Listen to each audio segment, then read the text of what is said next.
नमस्कार मित्रों, मेरा नाम अभय सिंह है और आप देख रहे हैं बैंकिंग ज्ञान। बैंकिंग ज्ञान में आपका बहुत ही तहे दिल से स्वागत है।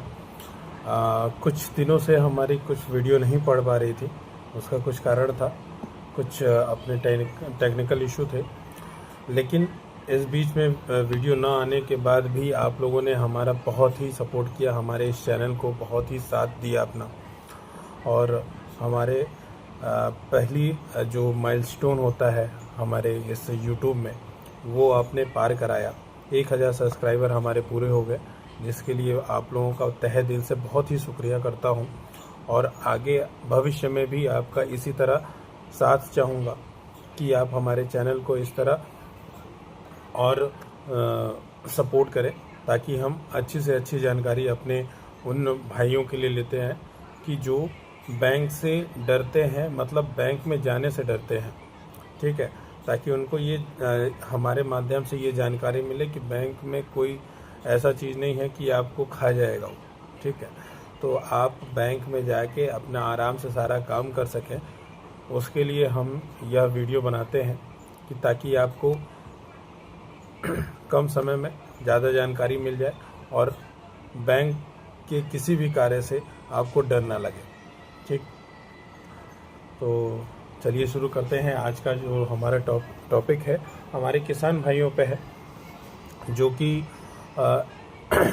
एक मतलब जो कंबाइन हार्वेस्टर खरीदना चाहते हो या कोई बढ़िया अपना एक फैक्ट्री मतलब गेहूं का स्टोरेज, कोल्ड स्टोरेज रखना चाहते हो, आलू जो आते हैं उसके लिए कोल्ड स्टोरेज होता है उन लोगों का, तो उसको बनाने के लिए एक मोटी रकम चाहिए होती है लोगों को। ठीक है, तो उन किसान भाइयों के लिए आज का ये हमारा वीडियो है। जिस प्रोजेक्ट का नाम हम आज बताएंगे उसका नाम है एग्री इंफ्रारेड फंक्शन। ठीक है, AIF शॉर्ट फॉर्म में कहते हैं, जो हमारे प्रधानमंत्री ने अभी हाल ही में लॉन्च किया है इसको। ठीक, तो आज हम इस वीडियो में ये जानेंगे कि कैसे ये फॉर्म भरेंगे। और फॉर्म भरने से पहले इसमें एक और बात आपको बता दूं कि सबसे पहले आप जब ये फॉर्म डालें, ठीक है, तो आप जिस बैंक से आप लोन लेना चाहते हो उनसे जाके अपने पूरे प्रोजेक्ट के बारे में बताएंगे कि मैं ये चीज़ करना चाहता हूँ, मुझे इतने पैसे की ज़रूरत है। अपना पूरा एक एस्टिमेट बना दें, प्रोजेक्ट रिपोर्ट से लेके आपके वर्कर कितने रहेंगे, क्या रहेंगे, कितने लोग आपके अंडर में काम करेंगे, कितने डायरेक्टर हैं, ये पूरा एक उसका पैराग्राफ वो बना लें। ठीक है, ताकि बैंक को आप जब सामने जाएं, बैंक के किसी ऑफिसर के सामने, तो आपको झुकना ना पड़े। ठीक है, कि जो भी चीज़ मांगे बैंक को वो आपको प्रूफ देना पड़ेगा। बैंक के जो भी ऑफिसर हैं उनको अपने प्रोजेक्ट के जो आप रखेंगे, ताकि उनको अच्छा लगे, तभी ये प्रोजेक्ट आगे बढ़ पाए। ठीक, तो सारी चीज़ें आप बढ़िया से अपने CA से और बढ़िया CA से बनवा के दें। हमने पिछले वीडियो में बताया है कि वकीलों से ना मिले, जिसका काम है उसी से कराएं। जो हमारा प्रोजेक्ट रिपोर्ट है वो हमारे CA हैं, CA लोग बनाते हैं बढ़िया से, और जो वकील रहते हैं वो भी CA से ही बनाएंगे। लेकिन एक बीच में एक बिचौलिया आ जाता है, उसमें आप लोगों का ज़्यादा पैसा लग जाएगा। ठीक है, तो ज़्यादा बात ना करते हुए आज हम ये जानेंगे कि इस फॉर्म को कैसे भरेंगे। और इसके अगले पार्ट में, मतलब इस वीडियो के अभी इस वीडियो में सिर्फ हम आज ये बात करेंगे इस फॉर्म को कैसे भरेंगे, और उसके आगे का प्रोसेस हम अगले वीडियो में बताएंगे। आज जानते हैं कैसे हम ये फॉर्म भरेंगे और किस पोर्टल पे ये फॉर्म भरेगा, ये पूरा हम आपको आज पूरा हम बताएंगे इसमें कैसे। तो चलिए आगे देखते हैं। अगर AIF की फैसिलिटी का फायदा उठाना चाहते हैं सब्सिडी का, तो किसी भी ब्राउजर में आने के बाद आपको सिंपली AIF लिख देना है, जहां पे national agriculture infra financing facility नाम से पोर्टल आएगा आपका, जिसके ऊपर आपको क्लिक कर देना है। तो हमारे यशस्वी प्रधानमंत्री जी यहां पे आ जाएंगे। अब आपको काफी सारे ऑप्शन दोस्तों दिखाई दे रहे हैं। बेनिफिशियरी के ऊपर ये आप देख सकते हैं, यहां पे आपको आ जाना है। इसके बाद में रजिस्ट्रेशन के ऊपर क्लिक कर देना है। अब आपके आधार कार्ड में क्या नाम है, वैसे तो आधार कार्ड और पैन कार्ड में सेम होता है। अब आपका यहाँ पे मोबाइल नंबर देना है और आपको अपना यहाँ पे आधार OTP आएगा, आपको जो आधार नंबर आपको यहाँ पे डाल देना है। नाम, मोबाइल और आधार डालने के बाद में आपको सेंड OTP पर क्लिक कर देना है। तो अब यहाँ पे दोस्तों एक OTP आपके मोबाइल नंबर पर चला जाएगा, वो OTP आपको यहाँ पे डाल देना है। तो OTP डालने के बाद में दोस्तों आपको वेरीफाई के ऊपर क्लिक कर देना है। तो आपका OTP वेरीफाई हो चुका है। अब आपको बेनिफिशियरी टाइप के ऊपर सेलेक्ट करना है।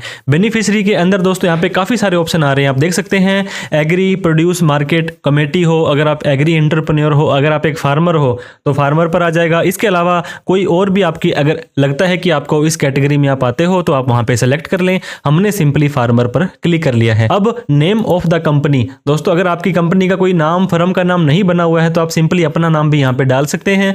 अगर आपकी प्राइवेट लिमिटेड कंपनी है तो CIN या UIN नंबर डालना होता है। आपका नाम, आपके मोबाइल नंबर ऑटोमेटिक आ चुकी है। अब दोस्तों कैटेगरी की बात करते हैं। यहाँ पे SC ST और अदर्स, इनको कुछ थोड़ा सा बेनिफिट एक्स्ट्रा मिलता है। तो अगर आप इन दोनों में नहीं आते हो तो आप सिंपली अदर्स पे सेलेक्ट कर सकते हो।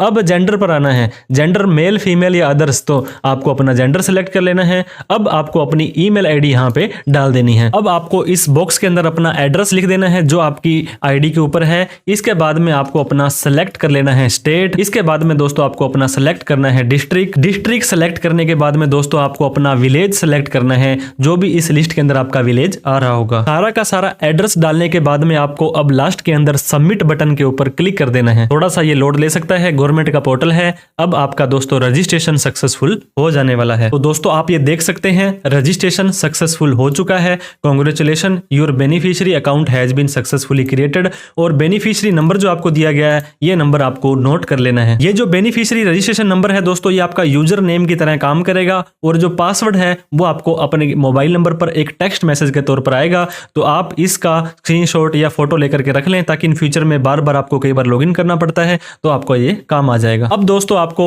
इस नंबर को आप कॉपी भी कर सकते हैं, लॉगिन नाउ के ऊपर क्लिक कर देना है। तो बेनिफिशियरी नंबर ऑटोमेटिक भी आपका यहाँ पे आ चुका है और आपको एक अजीब सा पासवर्ड यहाँ पे दिखाई देगा, उस पासवर्ड को आपको डालना है। इसके बाद में आपको ये कैप्चा कोड डाल के लॉगिन बटन पर क्लिक कर देना है। तो जैसे ही लॉगिन बटन पर हम क्लिक करेंगे आपका डैशबोर्ड खुल चुका है, आप पोर्टल पर लॉगिन हो चुके हैं। तो दोस्तों हमको इस तरह का पोर्टल लॉगिन करने के बाद में दिखाई देगा। लेफ्ट साइड के अंदर यहाँ पे आपको डैशबोर्ड के नीचे लोन एप्लीकेशन दिखाई दे रहा है जिसके ऊपर आपको क्लिक कर देना है। लोन एप्लीकेशन में क्लिक करने के बाद आपको राइट साइड में यहाँ पे अप्लाई लोन का ऑप्शन आएगा। तो अप्लाई लोन के ऊपर आपको क्लिक करके नीचे 3 ऑप्शन आ रहे हैं, AIF, NHB और AMI। तो आपको अंडर AIF पर क्लिक कर देना है। अब यहाँ पे आपकी बेनिफिशियरी आईडी ऑटोमेटिक आ चुकी है। आपने जिस कैटेगरी के अंदर अपने आप को रजिस्टर किया था, आपका नाम और आपका मोबाइल नंबर आ चुका है। अब नीचे हम थोड़ा सा आ जाएंगे, यहाँ पर प्रोजेक्ट टाइप पूछा जा रहा है कि किस तरह का प्रोजेक्ट आप यहाँ पे करने वाले हैं। अब यहाँ पर दोस्तों एरोपोनिक फार्मिंग है या जिस तरह का भी आपकी कैटेगरी यहाँ पे आपको एप्लीकेबल हो रही है तो वहां पे आप सेलेक्ट कर लें। अगर किसी के अंदर भी आपकी यहाँ पे एप्लीकेबल नहीं हो रही है तो आपको क्या करना है, सिंपली अदर्स पर क्लिक कर देना है। अब अदर्स पे क्लिक करेंगे तो यहाँ पे उस अदर प्रोजेक्ट का आपको नाम भी डाल देना है। तो दोस्तों हमारा कोई एग्रीकल्चर की मशीनरी थी या उस तरह का कोई इंप्लीमेंटेशन था, कोई उसका औजार था, तो हम यहाँ पे प्रोजेक्ट रिपोर्ट कि कितना खर्चा हमारा लगने वाला है। तो हमारा जो खर्चा लगेगा दोस्तों वो लगने वाला है 26 लाख रुपए। 26 लाख के अंदर कितने रुपए का लोन आप लेने वाले हैं तो ये डिपेंड करता है कि कितनी मार्जिन मनी आपको अपनी देनी है, बैंक कितना देगा। हमारे केस में बैंक वाले ने 90% तक का लोन देने के लिए बोला है। तो हम यहाँ पे जो लोन की अमाउंट है वो 23 लाख रुपए ले लेंगे और इसके बाद 26, ये देखिए दोस्तों 26 लाख रुपए का हमारा टोटल खर्चा था। 23 लाख रुपए का लोन लेकर के हमने 3 लाख रुपए खुद का कंट्रीब्यूशन हमारी जेब से पैसा दिया है। अब डिस्क्रिप्शन आपसे यहाँ पे पूछा जाएगा कि डिस्क्रिप्शन का मतलब क्या काम आपने करना है। यहाँ पे project name, firm name, Loni name, जिस व्यक्ति के नाम से ये लोन लिया जा रहा है अगर उसका नाम लिख दीजिए। अगर उसने कोई फर्म वगैरह बना रखी है MSME में तो आप उसका नाम यहाँ पे लिख सकते हैं। दोस्तों यहाँ पे डिस्क्रिप्शन के अंदर हमने उसके प्रोजेक्ट का नाम लिख दिया है। यहाँ पे जिस व्यक्ति ने लोन लेना है वो लिख दिया है। एनुअल रेवेन्यू, आप जिस पहले साल की यहाँ पे आपकी जो सेल है, टर्नओवर है, लिख सकते हैं, लेकिन ये कंपलसरी नहीं है तो ना लिखेंगे तो भी काम चल जाएगा। लैंड स्टेटस, लैंड आपकी जमीन खुद की है या आपने लीज पे ली है, इसको भी डालने की जरूरत नहीं है। अब इस वीडियो का सबसे important part, upload DPR under AIF। तो दोस्तों DPR होता है डिटेल प्रोजेक्ट रिपोर्ट। तो जो कुछ इस तरह की प्रोजेक्ट आपकी बनती है जहां आपका नाम किस तरह की है, किसने बनाई है, यहाँ पे आप देख सकते हैं। फिक्स असेट हमारा 26 लाख का था और 3 लाख रुपए हमने खुद के लगाए, 23 लाख रुपए हमने लोन लेना है। हमारी ये 5 सालों की आगे की बैलेंस शीट बन जाएगी। आगे के 5 सालों की ये देखिए दोस्तों प्रॉफिट एंड लॉस काउंट, आपकी बैलेंस शीट, फिर हमारा DSCR रेशियो बनता है, उसके बाद में हमारा फंड फ्लो बनता है, फिर हमारा डेप्रिसिएशन का चार्ट बनेगा, फिर लोन रीपेमेंट, फिर जो कोटेशन उस जिस मशीनरी को हमने जिस व्यक्ति से लेना है वो पहले कोटेशन देता है, लमसम आइडिया देता है, वो हमें देनी है, फिर हमें KYC लगा देनी है। मतलब जितने अधिक डॉक्यूमेंट आपके होंगे उतना ही आपका सक्सेस का रेट बढ़ जाता है। तो चूज फाइल पर हम जाएंगे और जहां पर भी हमारी वो फाइल पड़ी है उसको हम सेलेक्ट कर लेंगे। तो ये वाली हमारी अपलोड DPR के अंदर यहाँ पे फाइनल की रिपोर्ट जो कि दोस्तों 25 MB या उससे कम की होनी चाहिए वो हमने यहाँ पे अपलोड कर देनी है। तो ये देख सकते हैं फाइनल रिपोर्ट, ये जो हमारी जो है दोस्तों 25 MB से कम की PDF होनी चाहिए वो हमने अपलोड कर दी है। अब हमें यहाँ पे प्रोजेक्ट का एड्रेस डालना है। अगर आपने MSME बना रखा है तो वो एड्रेस, नहीं तो आप अपने आधार का एड्रेस या जहां पर भी आप अपना बिजनेस करना चाहते हैं वो एड्रेस आपको डाल देना है। इसके बाद में आपको अपनी स्टेट सेलेक्ट कर लेनी है। स्टेट सेलेक्ट करने के बाद में आपको अपना डिस्ट्रिक्ट, आपको अपना विलेज सेलेक्ट करना है, फिर आपको अपने विलेज का नाम डालना है। विलेज का नाम डालने के बाद आपको यहाँ पे अपना पिन कोड डाल देना है। तो दोस्तों एड्रेस डालने के बाद में आपको यहाँ पे लैंडिंग इंस्टीट्यूट, ये आपको पता होना चाहिए कि किस बैंक से आप लोन लेने वाले हैं। हमारे केस में हम पंजाब नेशनल बैंक से अगर लोन लेने वाले हैं तो आपको यहाँ पे उस बैंक का नाम सेलेक्ट कर लेना है। आपका जो भी बैंक है एक बार आप उस बैंक से जरूर बात कर लें ताकि आपको इन फ्यूचर में दिक्कत ना आए। उस बैंक की जो ब्रांच है कौन से स्टेट में है वो स्टेट आपको यहाँ पे सेलेक्ट कर लेना है। कौन से जिले के अंदर आपकी ब्रांच है वो सेलेक्ट कर लेंगे। उस जिले के अंदर जितनी भी ब्रांचेज होंगी दोस्तों वो सारी की सारी लिस्ट आ जाएगी। जो भी आपके ऊपर एप्लीकेबल होता है उस ब्रांच को सेलेक्ट कर लें, क्योंकि आपका फिर जो फाइल है, आपका केस है, उसी ब्रांच के अंदर जाएगा और वहीं से ही सैंक्शन होगा।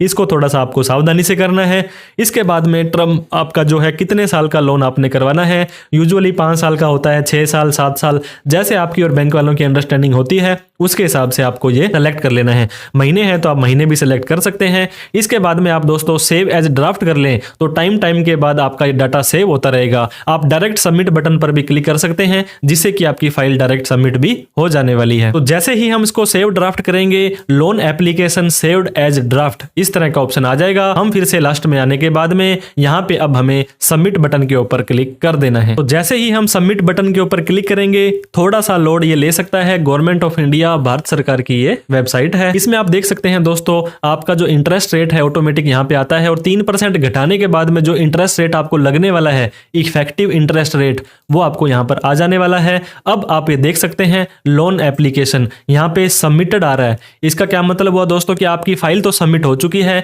किस स्कीम के अंदर है, क्या नाम है, क्या एड्रेस है, क्या लैंडिंग इंस्टीट्यूट है और कितने आपको रेट ऑफ इंटरेस्ट लग रहा है। अब आपको एक काम और करना पड़ेगा। अब आपको यहाँ पे अपलोड साइट फोटोज, इसके ऊपर आपको क्लिक कर देना है। जैसे आप इस पे क्लिक करते हैं, जैसे ही आप नीचे आते हैं, अब आपको यहाँ पे जियो, लॉन्गिट्यूड और लैटिट्यूड ये आपको यहाँ पे डालना पड़ेगा, लिखना पड़ेगा। तो आप क्या कर सकते हैं, गूगल में आने के बाद आपको लैटिट्यूड एंड लॉन्गिट्यूड लिख देना है। जैसे आप लिखेंगे लॉन्गिट्यूड लैटिट्यूड में जाने के बाद जैसे ही आप अपने एरिया का पिन कोड डालने के बाद में फाइंड करते हैं तो यहाँ पर जो भी वैल्यू आती है दोस्तों सिंपली आप उसको कॉपी कर सकते हैं और आपको जहाँ पे लॉन्गिट्यूड मांगा जा रहा है वहां पे लॉन्गिट्यूड लिख देंगे। इसके बाद आपको जहां पे लैटिट्यूड मांगा जा रहा है वहां पे आप लैटिट्यूड कॉपी पेस्ट कर देंगे। लॉन्गिट्यूड लैटिट्यूड डालने के बाद आपको रिमार्क में फिर से अपने खुद का नाम, अपनी ऑर्गेनाइजेशन का नाम या कौन से प्रोजेक्ट का लोन ले रहे हैं वो यहाँ पे लिख सकते हैं।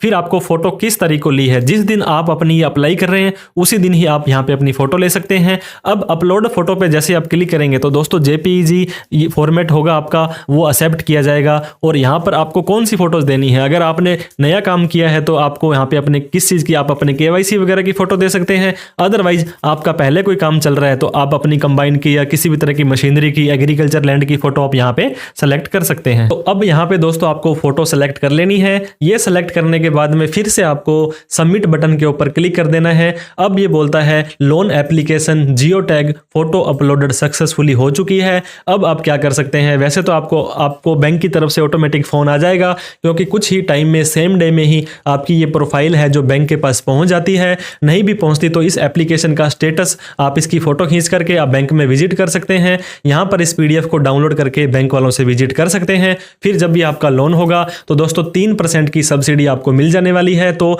वीडियो अगर आपको अच्छी लगी हो तो प्लीज लाइक करें और भी इस तरह की इन्फॉर्मेटिव के लिए आप हमें शेयर, सब्सक्राइब और फॉलो जरूर करें। ये आपकी जो प्रोजेक्ट रिपोर्ट है DPR, उससे रिलेटेड कोई भी आपको डाउट, क्वेरी, क्वेश्चन हो, आपको हेल्प चाहिए हो तो आप हमें कमेंट करके पूछ सकते हैं। Thank you so much for watching this video. जय हिंद, जय भारत।